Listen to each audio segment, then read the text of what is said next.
The Ultrahuman Ring Air can measure a whole heap of stuff, and quite honestly it makes it feel a little bit like a medical device more than it does an activity tracker. It can measure movement, sleep, stress, including circadian dead zones. It can do your heart rate, steps, recovery, workouts. It can even do your blue light tolerance. It can advise you when your caffeine intake window is open and when to avoid stimulants. And this is by no means an exhaustive list of what this little thing can do. There are new power plugs being added to the Ring Air all the time. And that brings me to the first point of this review. This product has been a constantly moving feast with new features being added all the time. And that honestly makes it difficult for me to know where to start with this review.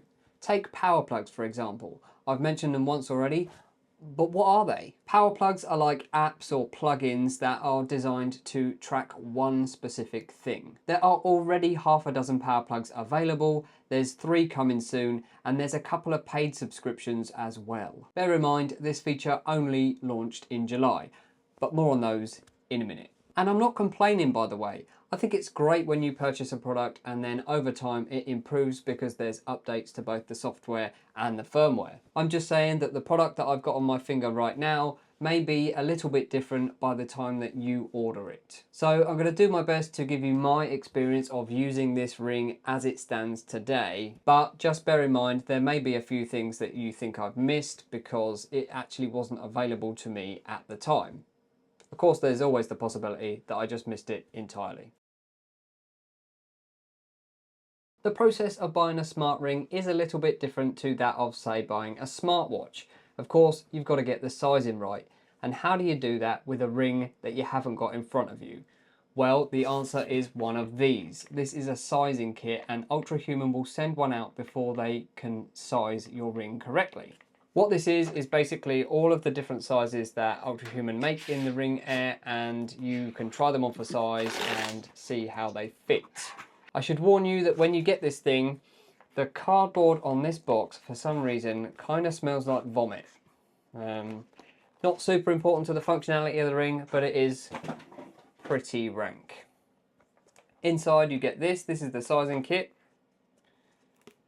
And inside there is a ring for each size that they make. They go from a size 5 all the way up to a size 14. Obviously you take them out, try them on for size and decide which one you think is the right size. My advice, and Ultrahuman also state, you should try this on for a significant period of time, and I would say even wear it overnight in bed because your fingers tend to swell up in the night and it will become a lot tighter in the morning than it was when you went to bed at night. Also, temperature changes outside. If it's cold, it's going to be looser. If you're doing a lot of activity, then likely your fingers will increase in size and it will get tighter. So just make sure that you try it on for size. Once you've found the size that you think is going to work for you, then you just input that information into the app and complete your order. And then it will take a few weeks for the ring to be made and it will be sent to you. The rings are actually made to order, so it will actually take a little bit of time once you hit that order button for it to arrive. There are 5 colours to choose from: titanium, black, gold, silver, and this one, which is the matte grey. The build quality of the ring is very good. The outer shell is made from titanium, which Ultrahuman say is fighter jet grade. I don't know what that means, but I presume it is pretty tough. And that in turn is covered in a carbide carbon coating. It feels nice and solid and well made. There's no sharp edge, for instance, where the titanium outer shell meets the inner material of the ring. And speaking of that inner material, I'm not convinced that this ring is going to be very repairable, because all of the electrical components are covered in this clear resin. So it doesn't exactly make it easy to take apart if one of the internal components fails. I did reach out to Ultrahuman to ask if the ring is repairable, and unfortunately the answer is no. They can fix software and firmware, but they're not going to be able to do anything about the hardware. This means that when your battery dies, you of course are going to just have to throw the ring in the bin and get a new one. Ultrahumans say that you can expect to see 500 charging cycles before any degradation of the battery, and then of course over time it will just reduce its lifespan. At £329 in the UK, it is a bit of a shame that there isn't any way to increase the lifespan of this by changing out the components. That said, it's not that surprising. I'm pretty impressed that you can fit all of those electrical components in something so small, to be honest. With that in mind, you can get a coverage plan from Ultrahuman for theft, accidental damage or loss, and that is an extra £24 a year here in the UK. One thing that Ultrahuman do say about the durability of the ring is that although it has the ultra tough carbon carbide coating, that it may mar over time. And that's certainly the case with mine. I've picked up more than a few scratches already. There's a few scratches, but nothing that I wouldn't expect from something that you're wearing on your hands all day long. What they don't mention is the fact that because it has that ultra tough coating, it may in fact damage some of your other belongings. I, for example, now have a dull patch on the back of my phone where the ring has made multiple small scratches on the glass. And I've got to be honest, I'm not that happy about it. The ring itself weighs as little as 2.4 grams and can be as thin as 2.4 millimeters. But of course, that depends on the size of the ring that you buy. It is worth mentioning that there is a slightly thicker spot on the ring where the sensor for your heart rate, etc. is, and you can see there it has a bit of a flat bottom. So that flat part goes on the bottom part of your finger to get the best reading for things like your heart rate. Talking of sensors, the ring features an infrared sensor, a skin temperature sensor, and a 6-axis motion sensor, as well as heart rate monitoring in both green and red infrared LEDs.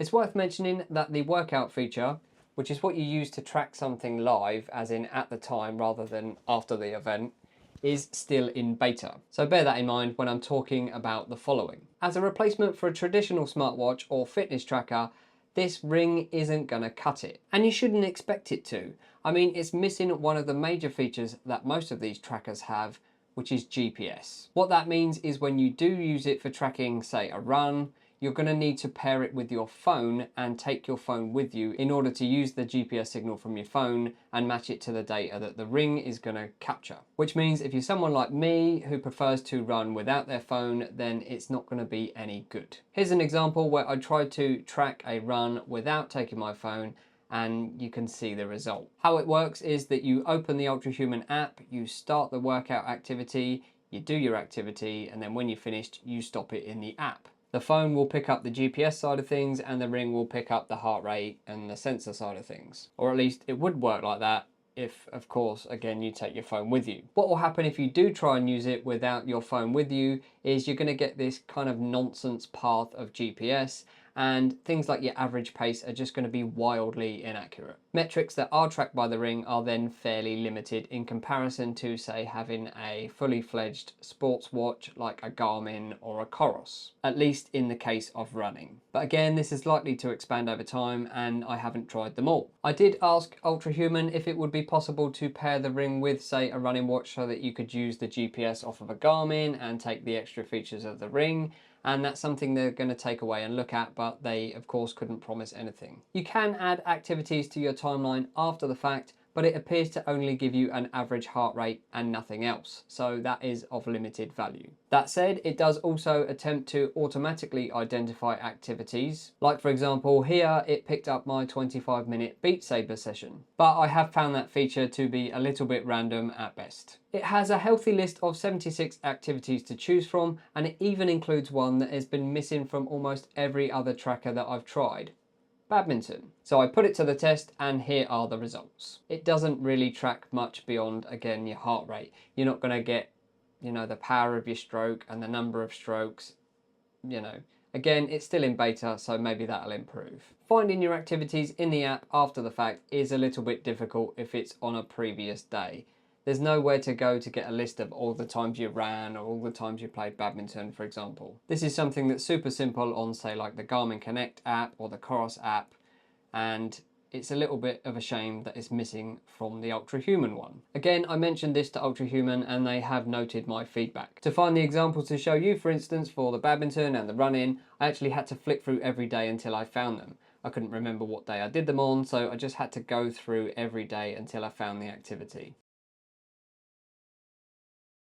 For me, this is one of the most compelling reasons to wear a smart ring. As I've just outlined, for me, it's not going to replace my running watch because I'm not going to want to add the phone to add the GPS. But in recent months, I've taken to wearing this Casio instead of my running watch all the time. So I only actually wear the running watch when I run. Personally, I don't actually mind wearing a fitness tracker or a smartwatch to bed, but I know some people do. So if you want to remove that bulk, then wearing just something as small as this may be the answer to your sleep tracking. I also know that a lot of people charge their smartwatches overnight, so they take them off before they go to bed. So if you're one of those people, then maybe a ring for sleep tracking is the way to go. So with all that said, how good is it?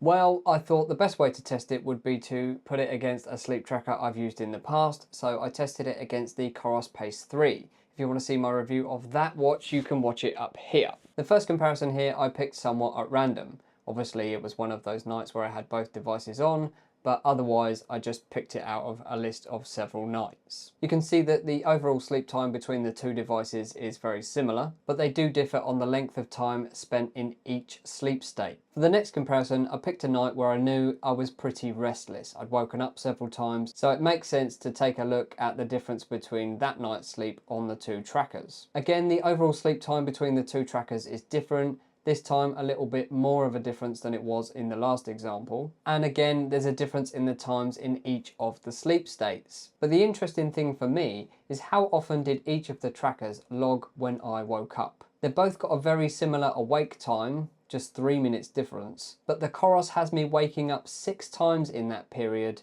and the Ring Air has me waking up just twice. For me, I think on this occasion, the Coros is a little more accurate.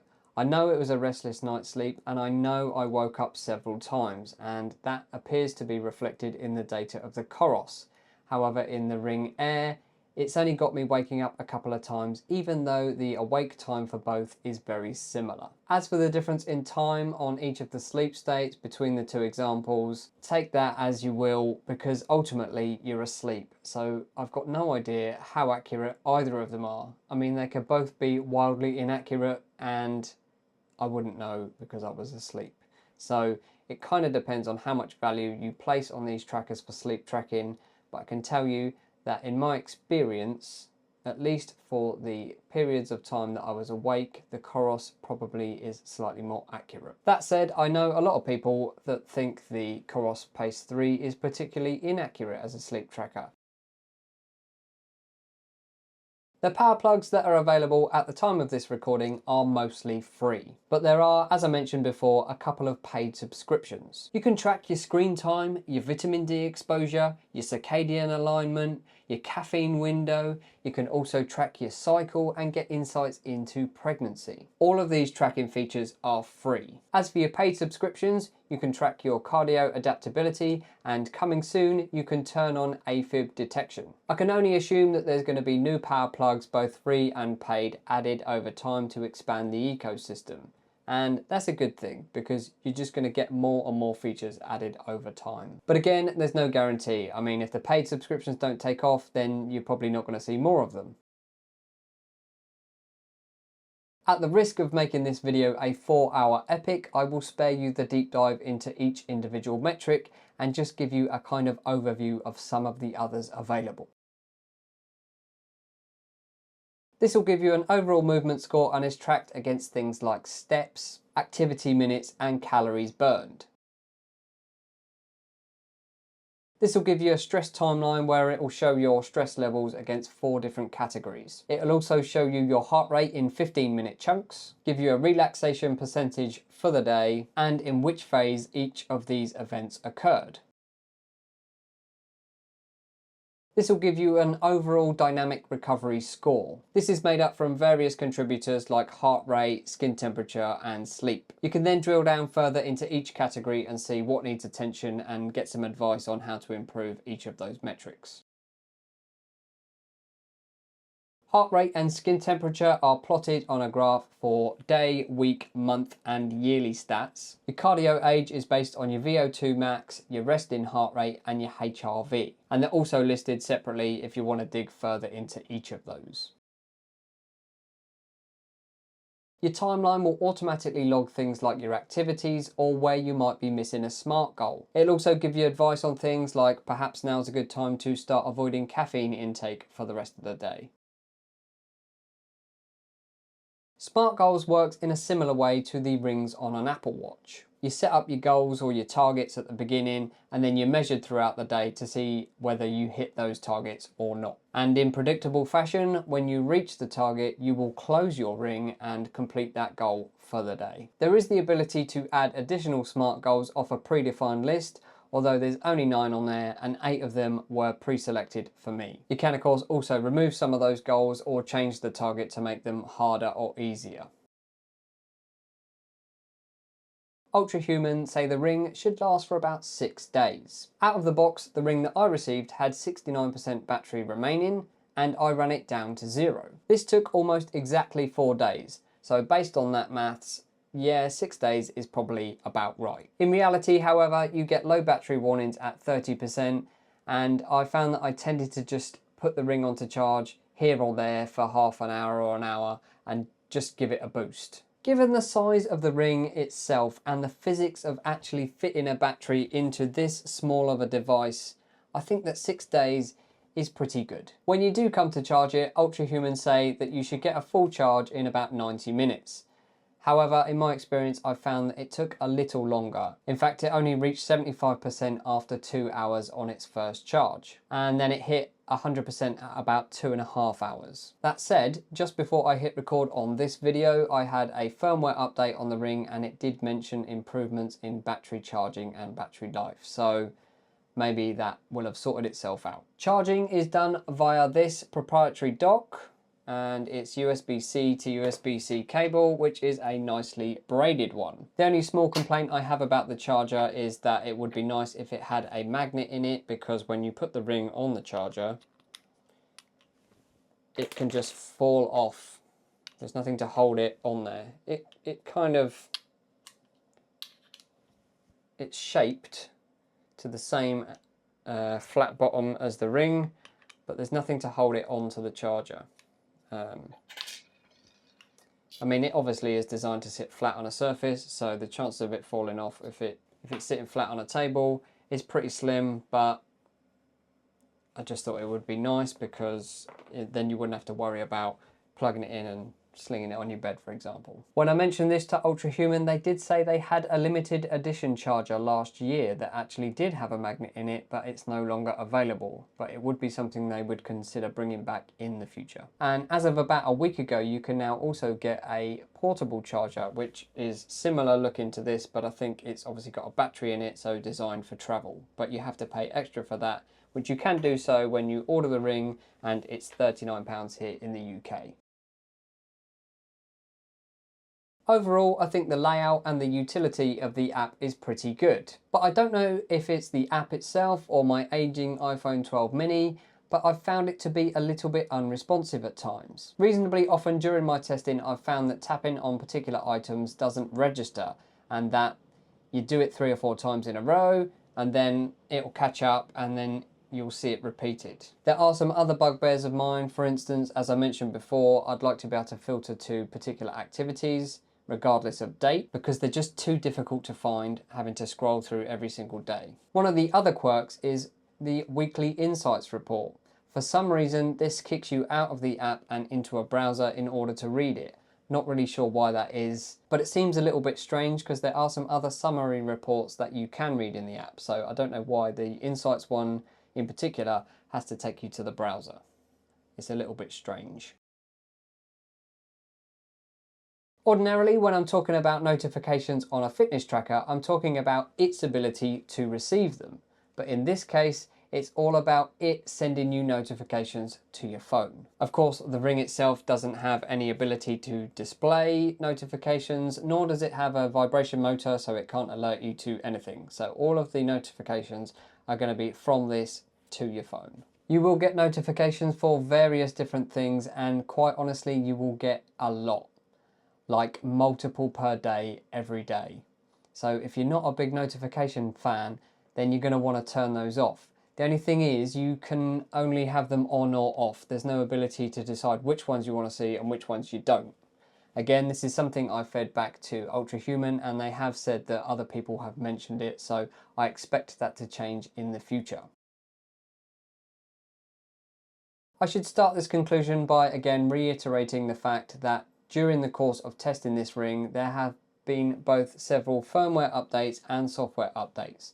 So things are constantly improving. Everything I mentioned in this video I have fed back to Ultrahuman, although they haven't seen this video before you have. Ultimately, this is a piece of tracking equipment for the biggest of data nerds. If you like your stats, then you are gonna love this thing. But it's also a little bit more than just tracking, because it's constantly trying to give you advice on how to improve your health. When to start things, when to stop things, and how best to actually improve those metrics to improve your health. To get the most out of this device, it requires you to be a proactive user. If you find constant notifications from your fitness wearable to be annoying, then this probably isn't the device for you. I think that's when this device shines brightest, is when it's giving you that advice and feedback on how to improve. If you just want a more passive tracking device that's going to give you a little nudge when you're not doing enough exercise and motivate you by getting you to close some rings like an Apple Watch, then this can do it, but it's so much more. The form factor may be less intrusive than a smartwatch, but the attention that it demands certainly isn't. Let me know your thoughts down in the comments below. Thank you for watching, and I'll catch you on the next one.